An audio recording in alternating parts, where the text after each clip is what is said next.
Hello friends, welcome back to my YouTube channel easy online study में आप सभी का स्वागत है। फ्रेंड्स, अगर आप मेरे वीडियो को पहली बार देख रहे हैं तो चैनल को सब्सक्राइब कर दीजिएगा। तो फ्रेंड्स, आज का हमारा टॉपिक स्टैटिकल फिजिक्स से है, जो कि है बोस-आइंस्टीन डिस्ट्रीब्यूशन। उससे पहले हम बात करते हैं statistical mechanics. Friends, physical system में लार्ज नंबर के पार्टिकल्स के ऊपर हम क्लासिकल मैकेनिक्स के नियम को अप्लाई नहीं कर सकते थे, इसलिए हमें स्टैटिस्टिकल मैकेनिक्स का यूज़ करना पड़ा। इसे हम क्वांटम मैकेनिकल सिस्टम और क्लासिकल सिस्टम पर भी इक्वली अप्लाइड करते हैं। There are mainly 3 types of statistic which is depend on the 3 different kind of particle, which name is Maxwell-Boltzmann statistic, Bose-Einstein statistic और third one is Fermi-Dirac statistic। अब हम बात करते हैं मैक्सवेल बोल्ट्जमैन की। तो फ्रेंड्स, सबसे पहले यही स्टैटिस्टिकल सामने आया था, इसके बाद ही फर्मी डिरेक और बोस आइंस्टीन आए थे। मैक्सवेल बोल्ट्जमैन स्टैटिस्टिक सिर्फ डिस्टिंग्विशिबल पार्टिकल्स के लिए ही एप्लीकेबल होता है। डिस्टिंग्विशिबल पार्टिकल्स का मतलब 2 या 2 से अधिक पार्टिकल्स के बीच में अगर हम अंतर पहचानते हैं तो हम उसको डिसइंटिग्विशिबल पार्टिकल्स कहते हैं। फॉर एग्जाम्पल, मान लीजिए ये एक बॉक्स है और इसमें बहुत सारे पार्टिकल हैं। तो फ्रेंड्स, हम एक एक पार्टिकल्स के बारे में डीपली बता सकते हैं, जैसे कि ये A B C D E F, ये सारे पार्टिकल्स के बारे में हम बता सकते हैं। तो ऐसे पार्टिकल्स को हम डिसइंटिग्विशिबल पार्टिकल्स कहते हैं। साथ ही साथ हम इसको क्लासिकल स्टैटिस्टिक भी कहते हैं। अब हम बात करते हैं बोस-आइंस्टीन स्टैटिस्टिक की। This Bose Einstein is applicable to indistinguishable particle. ये इनडिस्टिंग्विशिबल पार्टिकल्स के लिए ही अप्लाई होता है। इनडिस्टिंग्विशिबल पार्टिकल जस्ट अपोजिट होता है डिसइंटिग्विशिबल पार्टिकल्स के, और ये बहुत छोटे छोटे से पार्टिकल्स होते हैं जिनको हम क्वांटम पार्टिकल्स भी कहते हैं। और ये पार्टिकल्स के इंटीग्रल स्पिन के लिए भी एप्लीकेबल होते हैं। इंटीग्रल स्पिन का मतलब हो गया 0 1 2, इधर -1 -2, ये हमारा जो फॉर्म है इसको हम इंटीग्रल स्पिन कहते हैं। और जो पार्टिकल्स इनको फॉलो करते हैं उन्हें हम बोसॉन कहते हैं। For the example of photon, graviton, pions, kaon etcetera. Let's talk about the Fermi Dirac statistic. तो फ्रेंड, ये भी बोस-आइंस्टीन की तरह ही इंडिग्विजिबल पार्टिकल्स के लिए ही एप्लीकेबल होता है, और ये आइडेंटिकल पार्टिकल्स के हाफ इंटीग्रल स्पिन के लिए ही अप्लाई होता है। वो पार्टिकल्स जो फर्मी डिरेक स्टैटिस्टिक को फॉलो करते हैं उनको हम फर्मियॉन्स कहते हैं। For the example of electron, proton, neutron etc. And this fermions obey Pauli exclusion principle. किसी भी सिस्टम में इंडिग्विजिबल पार्टिकल्स के इफेक्ट को समझने के लिए मैं आपके सामने कुछ डिस्ट्रीब्यूशन एग्जाम्पल को रिप्रेजेंट करती हूँ। तो सबसे पहले हम बात करते हैं क्लासिकल स्टैटिस्टिक की। तो फ्रेंड्स, मान लीजिए 2 पार्टिकल्स हैं जिसको मैं ए और बी से डिनोट कर रही हूँ, जो कि नेचर में डिस्टिंग्विशिबल पार्टिकल्स हैं, और इन दोनों पार्टिकल्स के अलग अलग सेल हैं। फ्रेंड्स, इस क्लासिकल स्टैटिस्टिक में ऐसा कोई भी रिस्ट्रिक्शन नहीं है कि एक ही सेल में दोनों पार्टिकल्स को होना चाहिए। तो हम इसका अगर टोटल अरेंजमेंट करते हैं तो हमें 4 टाइप्स के फॉर्म मिलते हैं, मतलब 4 तरीके से इनको हम अरेंज कर सकते हैं। जैसे कि ए और बी और ए, एक बॉक्स में ए बी, एक को खाली छोड़ दिया, और 4 फॉर्म होगा, पहले को खाली छोड़ के लास्ट वाले में दोनों पार्टिकल्स ए बी को रखेंगे। Bose-Einstein statistic. फ्रेंड, जैसा कि मैंने आपको बताया, ये इंडिग्विजिबल पार्टिकल्स के लिए ही अप्लाई होता है। फ्रेंड्स, इसमें भी कोई रिस्ट्रिक्शन नहीं होता है कि आप एक ही सेल में सारे पार्टिकल्स को अरेंज करें। फॉर द एग्जांपल, हम 2 पार्टिकल्स को लेते हैं जिसको हम डॉट से रिप्रेजेंट करते हैं, और इन 2 पार्टिकल्स को अरेंजमेंट करने का जो फॉर्म है वो 3 तरीके से है। पहला कि हम इन दोनों पार्टिकल्स को अपने अपने सेल में रखें। दूसरे में क्या करेंगे, एक सेल को खाली छोड़ के हम दूसरे वाले में दोनों पार्टिकल्स को रखेंगे, और तीसरे वाले में फर्स्ट सेल में दोनों पार्टिकल्स को रख के सेकेंड वाले सेल को खाली छोड़ देंगे। अब बारी आती है फर्मी डिरेक स्टैटिस्टिक की। तो फ्रेंड्स, ये तो इंडिग्विजिबल पार्टिकल्स के लिए अप्लाई होता है, बट यहाँ पे रिस्ट्रिक्शन होता है। रिस्ट्रिक्शन क्यों होता है? क्योंकि ये पाउली एक्सक्लूजन प्रिंसिपल को फॉलो करता है, इसलिए इस स्टैटिस्टिक में एक सेल में एक ही पार्टिकल्स हो सकते हैं। For the example, we take 2 particles, जिसको हम लोग डॉट से डिनोट कर दिए। तो इन पार्टिकल्स को अरेंज करने का सिर्फ एक ही तरीका होगा, जैसा कि आप फिगर में देख सकते हैं। फ्रेंड, इन्हीं इंडिग्विजिबल पार्टिकल्स की वजह से बहुत सारे डिस्टिंग्विशिबल अरेंजमेंट और पॉसिबल माइक्रोस्टेट डिक्रीज होते चले गए हैं। फ्रेंड्स, अब हम बोस आइंस्टाइन डिस्ट्रीब्यूशन के कुछ करेक्टरिस्टिक्स को पढ़ते हैं। The first one is the particles are indistinguishable and identical. Friends, Bose Einstein distribution में सभी पार्टिकल्स आइडेंटिकल और इंडिग्यूजिबल पार्टिकल्स होते हैं। इंडिग्यूजिबल पार्टिकल्स का मतलब कि जिसको डिस्टिग्यूजिबल नहीं किया जा सकता, मतलब जिसको हम एक दूसरे से अलग नहीं कर सकते, वे पार्टिकल्स इंडिग्यूजिबल पार्टिकल्स कहलाते हैं। There are basically two category of identical particle. The first one is boson which can share quantum state of the particles, and the second one is fermion which do not share the quantum state of particles. There is no restriction on the number of the particle in the single cell. Bose Einstein statistic में ऐसा कोई भी पाबंदी नहीं है कि एक cell में सिर्फ एक ही पार्टिकल्स रह सकते हैं। इसके एग्जाम्पल को मैंने बोस आइंस्टाइन स्टैटिस्टिक्स के इंट्रोडक्शन पार्ट में समझा दिया है। The size or volume of elementary phase cell can be less than h cube, where h is the Planck's constant. Friends, क्योंकि हर कंपार्टमेंट एलिमेंट्री फेज सेल से डिवाइड होता है और जिसकी साइज h क्यूब होती है, इसलिए elementary phase cell h cube से छोटा नहीं हो सकता। साथ ही साथ जो कंपार्टमेंट की साइज होती है वो एलिमेंट्री फेज से बहुत ही लार्ज होती है। The occupation index is nearly equal to the 1. Occupation index F is लगभग 1 के बराबर होता है, जिसको हम लोग FBE से रिप्रेजेंट करते हैं। That is FBE equal to NI upon GI equals to 1, where NI is known as number of particle in ith compartment and GI is known as the number of phase cell in ith compartment. The particles which obey Bose-Einstein statistics are known as boson. Way particles जो be statistics को follow करते हैं उनको हम boson कहते हैं। And boson has symmetric wave function. Friend, जैसा कि हम जानते हैं वेव फंक्शन 2 टाइप्स के होते हैं, सिमेट्रिक वेव फंक्शन और anti symmetric wave function. Wave function को हम साइन से रिप्रेजेंट करते हैं और सिमेट्रिक वेव फंक्शन में sign 1/2 equal to sign 2a के फॉर्म में लिखते हैं, जिसमें कोई डिफरेंस नहीं होता है। और जब हम एंटी सिमेट्रिक की बात करते हैं तो sign 1/2 equal to minus sign 1/2 हो जाता है। यहाँ पे माइनस जो हमारा सिंबल है वो एंटी सिमेट्रिक को रिप्रेजेंट करता है। These particles possess integral spin. ये पार्टिकल्स इंटीग्रल स्पिन को फॉलो करते हैं। For the example 0, 1, 2 test test test. तो फ्रेंड्स, ये सारे पॉइंट बोस आइंस्टाइन स्टैटिस्टिक्स के मेन पोस्टुलेट्स हैं। अब हम बोस आइंस्टाइन डिस्ट्रीब्यूशन के डेरिवेशन की बात करते हैं। बोस आइंस्टाइन डिस्ट्रीब्यूशन, इसके डेरिवेशन के लिए सबसे पहले हम एक सिस्टम को कंसीडर करते हैं जिसमें n आइडेंटिकल और n इंडिग्यूजिबल पार्टिकल्स हैं। इंडिग्यूजिबल पार्टिकल्स का फ्रेंड्स मैंने आपको बताया था कि बहुत सारे पार्टिकल्स हो किसी सिस्टम में और हर एक सिस्टम के बारे में बताना इम्पॉसिबल हो। तो इस सिस्टम में कुछ वैसे ही पार्टिकल्स होंगे। जैसा कि आप देख सकते हैं ये सारे सेल्स हैं जिसमें n पार्टिकल्स हैं। इसमें n1 particles, n2 particles, n3 particles, n4 particles, n5, n6 और nk। और जब लास्ट वाले पार्टिकल्स की बात करते हैं तो हमें क्या मिलेगा, ni। ठीक, तो फ्रेंड्स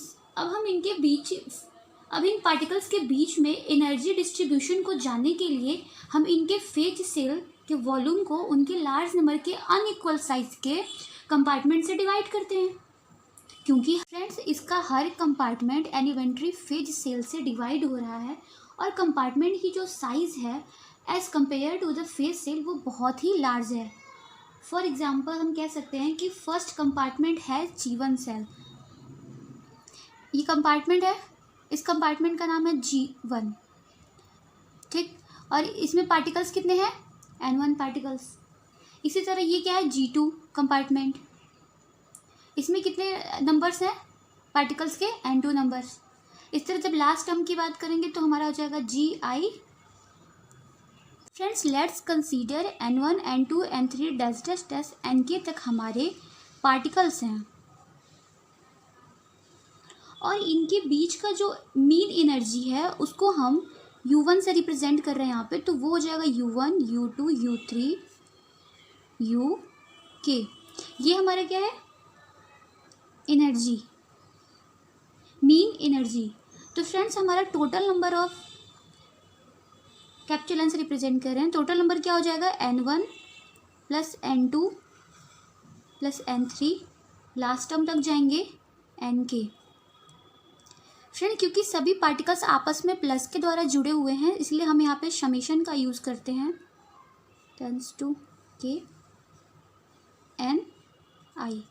ठीक है फ्रेंड्स, अब हम हर एक कंपार्टमेंट की एनर्जी लेवल निकालते हैं। एनर्जी लेवल को मैं यहाँ पे W से रिप्रेजेंट कर रही हूँ, तो इस कंपार्टमेंट के लिए एनर्जी लेवल क्या होगा, फर्स्ट कंपार्टमेंट के लिए एनर्जी लेवल हमारा होगा W equal to N1 plus G1 minus 1 का factorial upon N1 factorial G1 minus 1 का फैक्टोरियल। ये एनर्जी लेवल किसके लिए है, फर्स्ट कंपार्टमेंट के लिए। और जब हम सेकंड कंपार्टमेंट के लिए एनर्जी लेवल लिखते हैं तो हमारा नंबर चेंज हो जाएगा, N2 हो जाएगा, और सेम यही चीज़ रहेगा। फ्रेंड्स मैं यहाँ पे जैसा कि मैंने बताया, N1 हमारा क्या हो गया, पार्टिकल्स, G1 हमारा क्या है, फेस सेल। अब मैं यहाँ पे G-1 क्यों लिखी हूँ, क्योंकि उसके वॉल की बात हो रही ना, फेस सेल के वॉल की बात हो रही, इसलिए हम यहाँ पे 1 माइनस किया है। फ्रेंड जब हम N के टर्म्स की बात करते हैं तो हम यहाँ पे लिखेंगे Nk प्लस Gk माइनस 1 का factorial upon Nk factorial Gk minus 1 का फैक्टोरियल, इक्वेशन नंबर 1। और अगर हमें टोटल एनर्जी लेवल लिखना होगा तो हम इस फॉर्म में लिख सकते हैं। सबसे पहले हम इस सिंबल का यूज़ करेंगे फ्रेंड्स। हम ith कंपार्टमेंट के एनर्जी लेवल की बात करते हैं, तो इन सारे टर्म्स को हम एक फॉर्म में लिखेंगे, तो इसलिए मैंने यहाँ पे इस सिंबल का यूज़ किया है। इस सिंबल का यूज़ होता है सारे जो टर्म्स हैं उनके बीच में क्या हो रहा है, मल्टीप्लाई, मतलब कि मल्टीप्लिकेशन टर्म्स को हम इस सिंबल से रिप्रेजेंट करते हैं। तो हम क्या लिखेंगे यहाँ पे, Ni प्लस Gi माइनस 1 का फैक्टोरियल अपॉन Ni का फैक्टोरियल और Gi माइनस 1 का फैक्टोरियल। ठीक, क्योंकि हमें पार्टिकल और फेस सेल के बीच के डिस्ट्रीब्यूशन को जानना है, इसलिए हम यहाँ पे -1 को हाइड कर देंगे। तो हमारा जो फाइनल टर्म आएगा वो होगा Ni प्लस Gi का फैक्टोरियल अपॉन Ni का फैक्टोरियल और Gi का फैक्टोरियल। अब हम क्या करेंगे, दोनों साइड लॉग को लेते हैं, taking log on both side.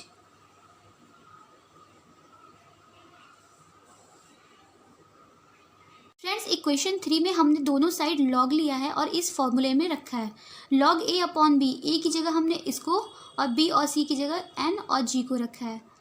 इसका फॉर्मूला होता है log a minus log b minus log c। तो इस फॉर्मूले से हम इस टर्म को डिस्क्राइब किए हैं। अब हम इन तीनों टर्म्स को अलग अलग से सॉल्व करते हैं। तो पहले इस टर्म की बात करते हैं, log Ni प्लस Gi का फैक्टोरियल। ठीक है फ्रेंड्स, इन तीनों टर्म्स के एक्सपेंशन के लिए हम स्ट्रेलिंग फार्मूला का यूज़ करते हैं, जो कि होता है log n factorial equal to n log n minus 1। तो अब हम इसमें इसको पुटअप करते हैं, इसको आप n मानिएगा, तो हमारा पहले क्या है, n log n। तो पहले हम इसको लिखते हैं Ni plus Gi log Ni plus Gi और माइनस Ni प्लस Gi। इस तरह अब हम इसको सॉल्व करते हैं, n log Ni minus Ni। और log Gi फैक्टोरियल की बात करते हैं तो हो जाएगा Gi log Gi minus Gi। Friend ध्यान दीजिएगा, this is equation 4, this is 5, 6 and 7। तो अब हम क्या करेंगे, इन सारे इक्वेशन को इक्वेशन 4 में पुटअप करेंगे। Using this equation 5, 6 and 7 in the equation इसमें 4। अब हम इक्वेशन 5, 6 और 7 को इक्वेशन 4 में पुटअप करते हैं। फ्रेंड्स, सारे इक्वेशंस को हमने एक फॉर्म में लिख लिया है और जब हम इसका ब्रैकेट ओपन करेंगे तो ये टर्म्स इससे और ये टर्म्स इससे कैंसिल हो जाएंगे और हमारा फाइनल टर्म मिलेगा log w equal to N I plus G I log N I plus G I minus N I log N I minus G I log G I, equation number 8। जैसा कि हमने दोनों side log ले लिया था तो अब हम क्या करेंगे, दोनों साइड इसका डिफ्रेंशिएट करेंगे, जिसको मैंने डी से रिप्रेजेंट किया है। फ्रेंड्स, आपको एक फॉर्मूला पता होगा डिफ्रेंशिएटिंग का ही, पहला पद डिफ्रेंशिएशन ऑफ दूसरा पद प्लस दूसरा पद डिफ्रेंशिएशन ऑफ पहला पद। फर्स्ट टर्म ये हमारा फर्स्ट टर्म है, ये हमारा सेकेंड टर्म। ठीक, इसका इसी तरह से हम इसको सॉल्व करेंगे जैसा कि हम देख सकते हैं। ठीक है, ये टर्म को हम u मानते हैं और log इस टर्म को हम v मानते हैं। अब इसको हम इस फॉर्मूले में रखते हैं तो हमारा फाइनल रिजल्ट मिलता है। फ्रेंड्स, इस फॉर्मूले को यूज़ करके हमने इस इक्वेशन को एक्सप्रेस किया है, जैसे कि हमने पहले u को लिखा और v का डिफ्रेंशिएट किया, फिर v को लिख के u का डिफ्रेंशिएट किया। इस तरह हमने इस टर्म को भी सेम सॉल्व किया है। फ्रेंड्स, हमने इस टर्म को नहीं सॉल्व किया, ये कांस्टेंट है इसलिए मैंने यहाँ पे इसको 0 ही रखा है।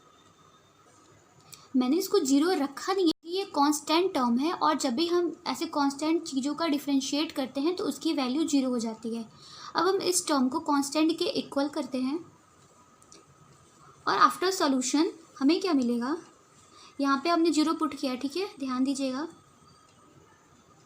1 टेंस टू के log N I plus G I minus log N I,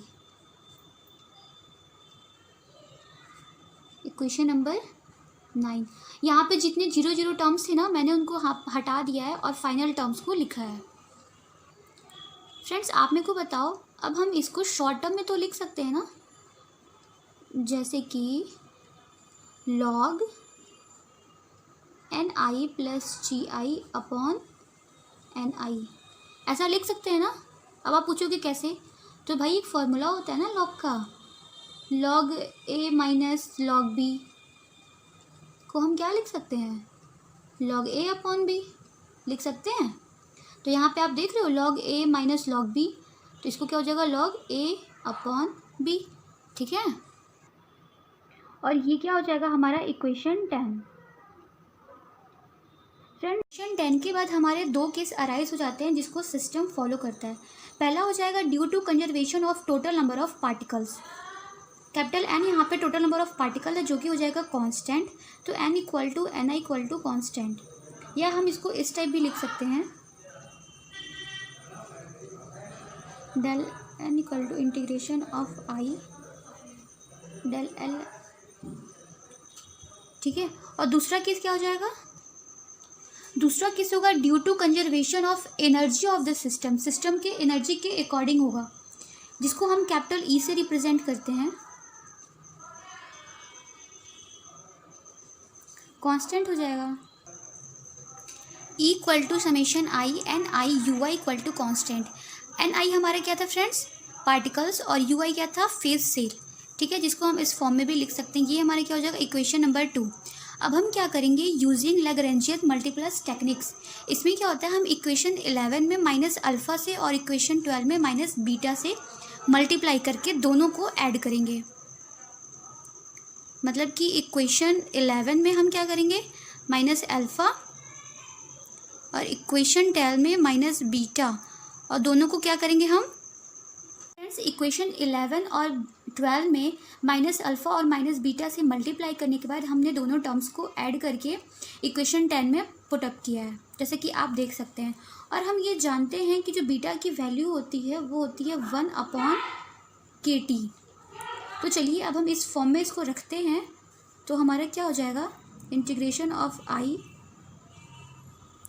log N I plus G I upon N I minus alpha, beta की जगह हमें क्या रखना है, upon K T del N I equal to 0। Friends, किसी किसी book में you आई को अलग अलग नामों से रिप्रेजेंट करते हैं। मैक्सिमम केस में क्या होता है, अपसाइलेंट नॉट आई दिखता है।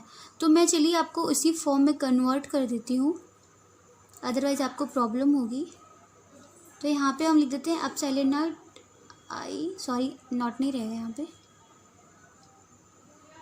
ठीक है। अब जब हम लॉग को उधर लेके जाएंगे, मतलब राइट साइड में, तो हमारा फॉर्म चेंज हो जाएगा।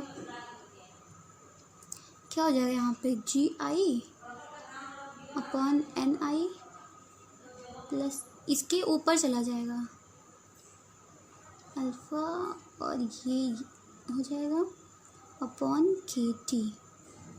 ये चीज़ पता चला ना आपको, मैंने यहाँ पे एन कॉमन ले लिया है, एन आई को यहाँ से कॉमन लेंगे तो क्या मिलेगा हमारा 1, ये चला गया, और यहाँ पे क्या मिलेगा हमारा, जी आई अपॉन,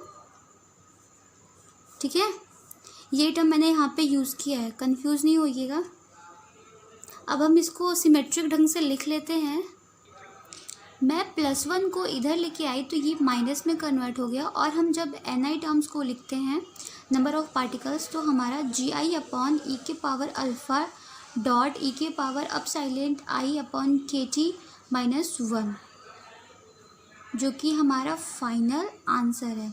और इसको हम क्या बोलते हैं, बोस-आइंस्टीन डिस्ट्रीब्यूशन लॉ।